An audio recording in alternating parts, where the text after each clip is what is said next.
Nature of light, what is light, history of light, how light propagate. आज हमने समझना है कि लाइट क्या है और इसकी हिस्ट्री क्या है। तो इधर दो थ्योरीज आती हैं, एक क्लासिकल थ्योरी, एक मॉडर्न थ्योरी। एक ग्रुप ऑफ साइंटिस्ट कुछ और कहते हैं, दूसरे ग्रुप ऑफ साइंटिस्ट कुछ और कहते हैं। कुछ थ्योरीज कहती हैं कि लाइट वेव है, कुछ थ्योरी कहती हैं कि लाइट पार्टिकल है। दो नेचर होती हैं किसी भी मैटर में, एक वेव नेचर, एक पार्टिकल नेचर, यानी पार्टिकल की तरह मूव करना। जिस तरह गेंद हो, बाल हो, स्टोन हो, उसको आप फेंकते हैं तो वो जो मोशन करेगा उसे हम पार्टिकल मोशन कहेंगे, उसे पार्टिकल नेचर कहेंगे। उसके मुकाबले में वेव नेचर, एक रस्सी है उसे आप खींच के छोड़ देते हैं, उसमें वेव बनेगी, वो वेव नेचर होगी। या पानी में आप पत्थर फेंकते हैं तो उसमें भी वेव बनती है, वो वेव क्या कहलाती है, वेव नेचर होती है। यानी दो नेचर हैं, एक वेव नेचर, एक पार्टिकल नेचर। तो एक ग्रुप ऑफ साइंटिस्ट कहता है कि light is a wave, light behaves like a wave. दूसरा ग्रुप ऑफ साइंटिस्ट कहता है कि light behaves like a particle. ये कंट्राडिक्शन दो साइंटिस्ट, ग्रुप ऑफ साइंटिस्ट में है। सबसे पहले 16वीं सदी में न्यूटन कहता है कि light is a corpuscles like teeny atoms, light is a teeny particles like atom, these particles are called corpuscles। Newton ने इनको corpuscles का नाम दिया, तो उसी नाम से न्यूटन की थ्योरी आ गई, corpuscular theory of light। उसमें न्यूटन ने यह कहा कि लाइट जो है छोटे छोटे पार्टिकल हैं। कौन से पार्टिकल? एटम की तरह छोटे छोटे पार्टिकल होते हैं। तो तकरीबन 100 ईयर्स तक न्यूटन की ये थ्योरी चलती रही।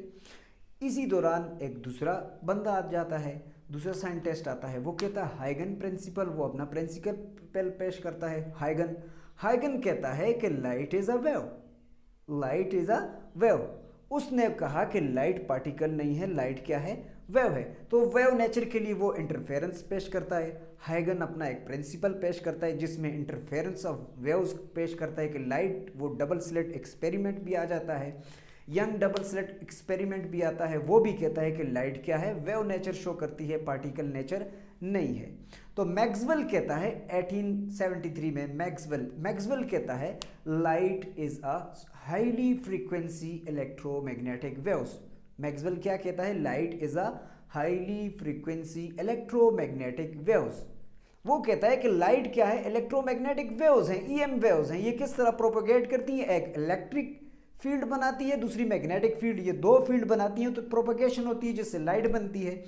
तो नई इसमें आपको बता दूं कि वेव थ्योरी कौन कौन से चीज़ें एक्सप्लेन करती है। सबसे पहले इंटरफेरेंस किसको एक्सप्लेन करता है? वेव नेचर को। रिफ्लेक्शन वेव नेचर को शो करते हैं। हाइगन प्रिंसिपल वेव नेचर को शो करता है। Young double slit experiment wave nature को शो करता है। अब पार्टिकल नेचर को कौन कौन से साइंटिस्ट आए? पार्टिकल नेचर के लिए 16वीं सदी में न्यूटन कहता है कि light is a particle, corpuscular theory पेश करता है, कार्पस्कुलर थ्योरी। फिर उसके बाद कॉम्पटन इफेक्ट और फोटो इलेक्ट्रिक इफेक्ट पेश होता है मॉडर्न फिजिक्स में आके। Photo electric effect particle nature को शो करता है और कॉम्पटन इफेक्ट भी पार्टिकल नेचर को शो करता है। तो इधर आके ये कंट्राडिक्शन ये बन जाता है कि लाइट कंफ्यूजन बन जाता है कि ये वेव है या कि पार्टिकल है। फिर इस कंफ्यूजन को दूर करने के लिए मॉडर्न फिजिक्स में डी-ब्रॉय आता है। डी-ब्रॉय एक इक्वेशन पेश करता है, वो फेमस इक्वेशन ऑफ डी-ब्रॉय कहलाती है, या डी-ब्रॉगले भी कह सकते हैं। वो डी-ब्रॉय की इक्वेशन है lambda is equal to H by P, lambda is equal to H by P. This is the famous equation of de Broglie. उसमें वो कहता है कि किसी भी मैटर में वेव नेचर भी होती है, पार्टिकल नेचर भी होती है। इस इक्वेशन में मास वेव लेंथ उसने निकाली किसकी? इलेक्ट्रॉन की भी, फिर क्रिकेट बॉल की वेव नेचर जब उसने मेजर की तो उसकी वेव लेंथ इंतहाई स्मॉल थी, 10 पावर -34 -35 में आई, जिसको मेजरेबल नहीं थी, नॉट ऑब्जर्वेबल वेव लेंथ थी।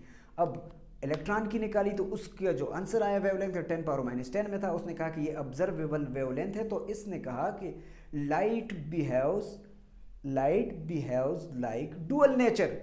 अब यहाँ पे ये सारा मसला सॉल्व हो जाता है कि लाइट जो है पार्टिकल नेचर भी रखती है और वेव नेचर भी रखती है। Light behaves like a dual nature. Light dual nature रखती है, पार्टिकल नेचर भी रखती है और वेव नेचर भी रखती है। बाज़ जगह पर पार्टिकल नेचर शो होती है, बाज़ जगह पर वेव नेचर। अब हम समझते हैं कि लाइट है क्या, लाइट पैदा कैसे होती है। तो लाइट जब भी इलेक्ट्रॉन अपने एक ऑर्बिट से दूसरे ऑर्बिट को जंप करता है, जब भी इलेक्ट्रॉन अपने एक ऑर्बिट से दूसरे ऑर्बिट को जंप करता है तो रेडिएशन एमिट होती है। कौन सी रेडिएशन? वही इलेक्ट्रोमैग्नेटिक रेडिएशन कहलाती हैं। वो इलेक्ट्रोमैग्नेटिक रेडिएशन को हम फोटान भी कह सकते हैं। जब इलेक्ट्रॉन ने एक ऑर्बिट से दूसरे ऑर्बिट को जंप किया तो फोटान एमिट होता है। क्या एमिट होता है? फोटान एमिट होता है। तो फोटान फोटो से है, फोटो मीन लाइट। उसी फोटान को हम पैकेट ऑफ लाइट कहते हैं। फोटान को हम क्या कहते हैं? Packet of light. यानी लाइट किस तरह बनती है? जब इलेक्ट्रॉन एक ऑर्बिट से दूसरे ऑर्बिट को जंप करता है तो फोटान एमिट होता है, जिसकी वैल्यू आइंस्टाइन ने और प्लांक क्वांटम थ्योरी से जिसकी वैल्यू निकाली, E is equal to HF। E is the energy, H is the Planck constant, F is the frequency of photon. E is equal to HF जो होगी वो value होगी photon की। यानी किस तरह बनती है लाइट? इलेक्ट्रॉन जब एक ऑर्बिट से एक लेवल से दूसरे को जंप करता है तो लाइट बनती है। तो light behaves like a dual nature. Light particle nature भी रखती है और वेव नेचर भी रखती है। अब हम समझते हैं कि वेव फ्रंट क्या है और हाइगन प्रिंसिपल क्या है। Wave front, locus of all the wave. जो भी वेव होगी उसका फ्रंट लाइन पे जो लाइन बनेगी, जिस तरह आप पानी में आप पत्थर फेंकते हैं तो आपको वेव नजर आएगी, वो जो फ्रंट पे आपको दायरा सा बना हुआ नजर आएगा वो दायरा वेव फ्रंट कहलाता है। इसकी डिफिनेशन हम करते हैं, locus of all the wave. Locus of all the wave is called wave front. अब हाइगन प्रिंसिपल क्या है? हाइगन प्रिंसिपल के मेजर 2 पॉइंट्स हैं। पहले पॉइंट को हम कहते हैं, पहला पार्ट जो हाइगन प्रिंसिपल का है वो उसको हम नाम दे देते हैं सोर्स ऑफ सेकेंडरी। अपनी समझ के लिए हम नाम देते हैं सोर्स ऑफ सेकेंडरी। दूसरा जो है उसको हम नाम दे देते हैं टेंजेंट टू ऑल। टेंजेंट या जस्ट टेंजेंट भी आप कह सकते हैं। पहला क्या है? Source of secondary. दूसरा क्या है? टेंजेंट। पहले में हम कहेंगे every particle of the wave front, every particle of the wave front is source of secondary. Every particle of the wave front may be considered as a source of secondary। यानी हर एक wave front का particle नई source बनाता है, नए wave front बना सकता है, नई सोर्स ऑफ सेकेंडरी बनाता है। ये पहला है, इसलिए उसको हमने सोर्स ऑफ सेकेंडरी का नाम दिया। दूसरा पार्ट हाइगन प्रिंसिपल का ये है कि टेंजेंट जो नया वेव फ्रंट बनेगा, नया जो वेव फ्रंट बनेगा वो टेंजेंट होगा, सारे आपस में टेंजेंट हो गए। टेंजेंट क्या होता है? एक दायरे के किनारे से हम लाइन खींचते हैं, वो टेंजेंट कहलाता है। तो दूसरे पार्टिकल में कह रहा है कि tangent to all the wavelets. Huygens principle, there are 2 parts of Huygens principle, first part and second part. First part को हम नाम दे देते हैं कि source of secondary, second part को हम नाम दे देते हैं टेंजेंट का। अपनी समझ के लिए हमने 2 नाम दिए, लेकिन हाइगन्स समझने से पहले हम समझते हैं कि वेव फ्रंट क्या होता है। The locus of all the point in a medium which have the same phase. फिर से सुन लें, the locus of all the points in a medium which have the same phase is known as wave front. Front line पे जो हमें नजर आता है वेव में, वो वेव फ्रंट होता है। फॉर एग्जाम्पल, पानी में आप पत्थर फेंकते हैं, आपको फ्रंट लाइन में दायरे बनते हुए नजर आएंगे, वो वेव फ्रंट होंगे।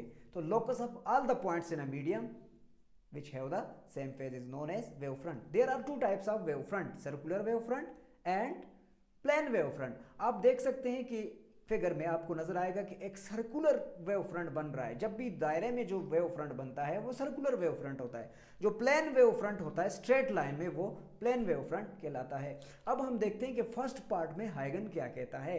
फर्स्ट पार्ट में हाइगन प्रिंसिपल ये कहता है कि every point of a wave front, wave front का हर एक point may be considered as a source of secondary। क्योंकि हमने पहले पार्ट को नाम क्या दिया? सोर्स ऑफ सेकेंडरी का नाम दिया। तो इसलिए हम कह रहे हैं कि वेव फ्रंट का हर एक पॉइंट जो होगा, जो नया पॉइंट जो होगा, जिस तरह आप फिगर में देख सकते हैं कि 1 2 3 4 1 से लेकर 23 तक हमने नाम दिए हैं, ये नए वेव फ्रंट बन रहे हैं और ये सोर्स ऑफ सेकेंडरी हैं। यानी इससे नए वेव फ्रंट बनेंगे, इससे नई वेव बनेगी। तो इसलिए हाइगन का पहला पार्ट कह रहा है कि every point of a wave front may be considered as a source of secondary. तो 1 2 3 4 आर दी वेव फ्रंट। तो ये वेव फ्रंट किसको शो कर रहे हैं? सोर्स ऑफ सेकेंडरी को। अब हम दूसरा पार्ट समझते हैं कि हाइगन के दूसरे पार्ट में क्या कह रहा है। तो हाइगन दूसरे पार्ट में ये कह रहा है कि जो नया वेव फ्रंट बनता है, जो नया वेव फ्रंट बनता है वो सारे का सारा आपस में टेंजेंट लाइन में होता है। आप फिगर में देख सकते हैं कि आपको नजर आएगा कि जो वेव फ्रंट से सारे नए जो वेव फ्रंट बनेंगे वो वेव फ्रंट सारे के सारे आपस में टेंजेंट हो गए। टेंजेंट क्या होता है? एक दायरा है, दायरे के एक किनारे से जो लाइन खींचते हैं वो टेंजेंट लाइन होती है। तो यानी हर एक वेव में जो उसका वेव फ्रंट होगा वो क्या होगा? वो सारे के सारे आपस में टेंजेंट होंगे। तो tangent to all the points. तो इसमें हम कह सकते हैं कि all wave fronts are the tangent. Tangent A dash B dash, इस फिगर में आप देख सकते हैं A dash B dash is the tangent to all the source of secondary wavelet. तो ये है पहला है, पहले में क्या कह रहा है? सोर्स ऑफ सेकेंडरी को शो कर रहा है। दूसरे में हाइगन क्या कह रहा है कि ये नए वेव फ्रंट जो बनते हैं वो आपस में टेंजेंट होते हैं। तो हाइगन प्रिंसिपल वेव नेचर को शो करता है, लाइट की वेव नेचर को। तो यही कंडीशन हम लाइट में लेंगे, यही कंडीशन हम लाइट में कहेंगे। ये तो जस्ट हमने वेव के लिए लिया, तो हम लाइट वेव्स में भी यही कंडीशन कहेंगे कि उसमें वेव फ्रंट बनता है और एक नई वेवलेट बनती है, एक सोर्स ऑफ सेकेंडरी होता है और दूसरे सारे के सारे आपस में टेंजेंट होते हैं। Thank you for watching.